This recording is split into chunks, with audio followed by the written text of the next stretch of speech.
Hello and welcome to a narrated tour of the 2013 Operation Icebridge campaign over the ice sheet, ice caps, glaciers, and sea ice of the Arctic. Here to help us know what we're seeing and tell us a little bit more about the mission are Operation Icebridge project scientist Michael Studinger and NASA sea ice scientist Nathan Kurtz. Welcome. Thank you. Thank you. Okay, Michael, can you start us off and just describe what we're seeing here? Yeah, this is a typical early morning at Thule Air Base in northern Greenland, when it's still early in the year, probably sometime in March, when the sun is low on the horizon in the morning, as you can see here in these images. And we are following the vehicle here on the taxi ramp that brings us to the airfield after we made a decision in the morning to fly. You can see that the runway is a little icy here occasionally. And also an interesting change here, you see that the runway here in Thule is white. And this is not actually snow on the runway, but the runway in Thule is actually painted with white color to keep the albedo down during the summer in order to avoid the permafrost melting there. Excellent. And so after takeoff, there's usually some sort of a transit time, is that correct, to get to the place that you're studying? Well, if we fly a sea ice mission, we often have half an hour or an hour to get to the sea ice north of Thule, which you can see here. But if we fly land ice mission, we often start recording pretty much right away as soon as we are allowed to get out of the seats and walk around in the aircraft. Nice. So this is one of the early sea ice missions in the campaign. Can you tell us why is it named Cryosat? What does Cryosat have to do with what we do? So what this mission was trying to accomplish was underfly a satellite called Cryosat, which was launched by ESA in 2010.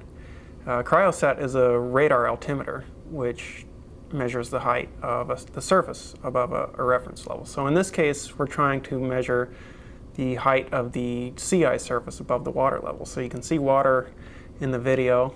So when Cryosat flies near water, it gets a strong return from the water. It pretty much dominates what is seen by the radar.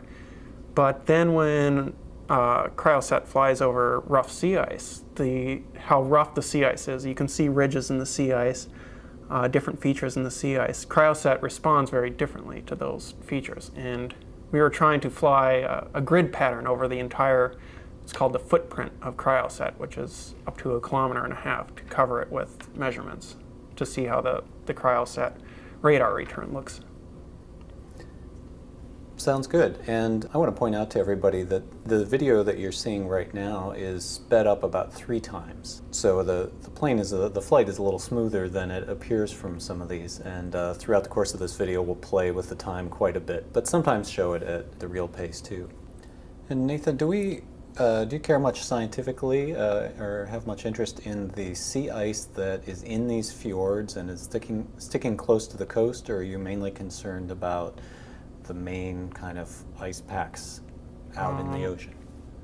We're mainly concerned with the ice in the main ice pack. Now there is interest in the ice in the fjords and how it interacts with the ice shelves, because sea ice around can dampen ocean waves, things like that. These are really poorly understood processes. So there is a branch of scientists who do like to study the sea ice. A lot of the sea ice studies that are done, say at NASA Goddard, are more focused on the more central pack, because that's the more larger climatological feature that we want to see changing. Moving on to the next mission, there's one here called Laxon Line. Another sea ice mission, is that right? Yes, that's correct. And this is actually one out of the 2 most important sea ice flights that we have, since it's covering the entire Arctic Ocean from an area a little bit north of Alert all the way down to the coast of Alaska. So we get a profile over the entire Arctic Ocean there, which is a tremendous data set. And we're doing this on 2 lines. One in the north is called the Laxon Line. And we also fly back from Fairbanks along a transit or profile slightly south of it to get a second sample of the sea ice across the entire Arctic Ocean there. So what we see in terms of the sea ice is around Greenland, the ice is very thick, and north of Canada.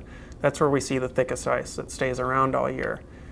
As you head towards the Alaskan coast and towards the Russian Arctic, the ice gets thinner. It's ice that only stays around one season. It's called first-year ice. So what we're doing is profiling the thick ice, because the thicker that is, the changes in the thickness of the ice determine in part how long it will stay around.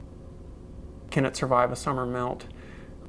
The thickness of the ice north of Alaska and Canada has been changing quite a bit. We've seen it decrease in thickness by almost half, whereas the thickness in the first-year ice areas hasn't been changing quite as much. But again, by getting a profile, we can learn quite a bit about the sea ice in these regions. So we're moving in for a landing here in Fairbanks, Alaska. So is sea ice the reason why we're going all the way to Fairbanks? Yeah, that's correct. Starting last year, we have expanded our activities from Fairbanks quite a bit, and the reason for this is because we can reach the Chukchi and Beaufort Sea from Fairbanks, which we can't do from Thule in Greenland. And those are fairly important areas for the people who live in Alaska, for the population there, also for industry like oil companies. So that's scientifically, of course, a very interesting area, but it also really impacts people working there on the sea ice or having to deal with sea ice on a daily basis. And profiling the thickness, which IceBridge does over those regions, is very important, because it's those areas that used to be what's called multi-year ice. The ice used to stay around there all year. And in recent years, the ice has been seasonal, so it comes and goes. In the summer, it melts away. And by determining how thick it is, which IceBridge is measuring, it gives us an indication of what's happening in the climate. Why is it thinning? Why is it going away in the summer? Excellent. And so I understand this is leaving Fairbanks. Can you tell us what's different about this image? Yeah, when we take off in Fairbanks and fly back to Thule, because of the, I think, 5 or 7 hour time difference between Thule and Fairbanks, we actually have to take off around midnight in Fairbanks in order to land in Thule before 4 o'clock in the afternoon when they close the airport there. That means we are flying the first almost 2.5, 3 hours in complete darkness. Well, here we are. We're going to close out the video here with the North Pole transect. So I think we're leaving land here and heading back out to sea. So what do we have right below us right now? So below right now is some of the thickest ice that we see in the Arctic, actually in the world, the thickest sea ice. And that's because the circulation of the Arctic Ocean is such that the ice gets pushed down towards the Greenland coast, towards Canada. And when it gets pushed down, it gets compacted, and you see those large ridges which are down below, and that makes this ice very, very thick. So it's this really thick ice that forms what's also called the multi-year ice pack. And so what we're flying here is we're flying up towards the North Pole. So we're sampling the thickest ice. We're trying to see how thick is that ice. And as we get towards the North Pole, we start to get towards the boundary of where the seasonal ice in this multi-year ice area is. And so we start to see a decrease in the thickness of the ice as we go out.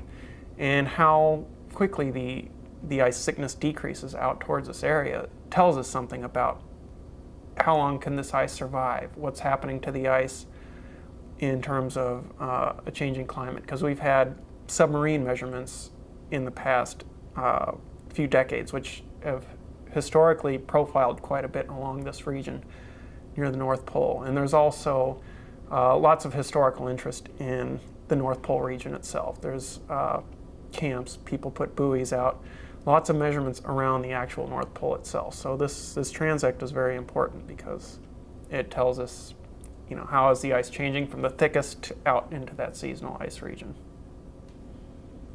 Excellent. Well, thank you. This has been great. Oh, thank Thank you. you. Yeah.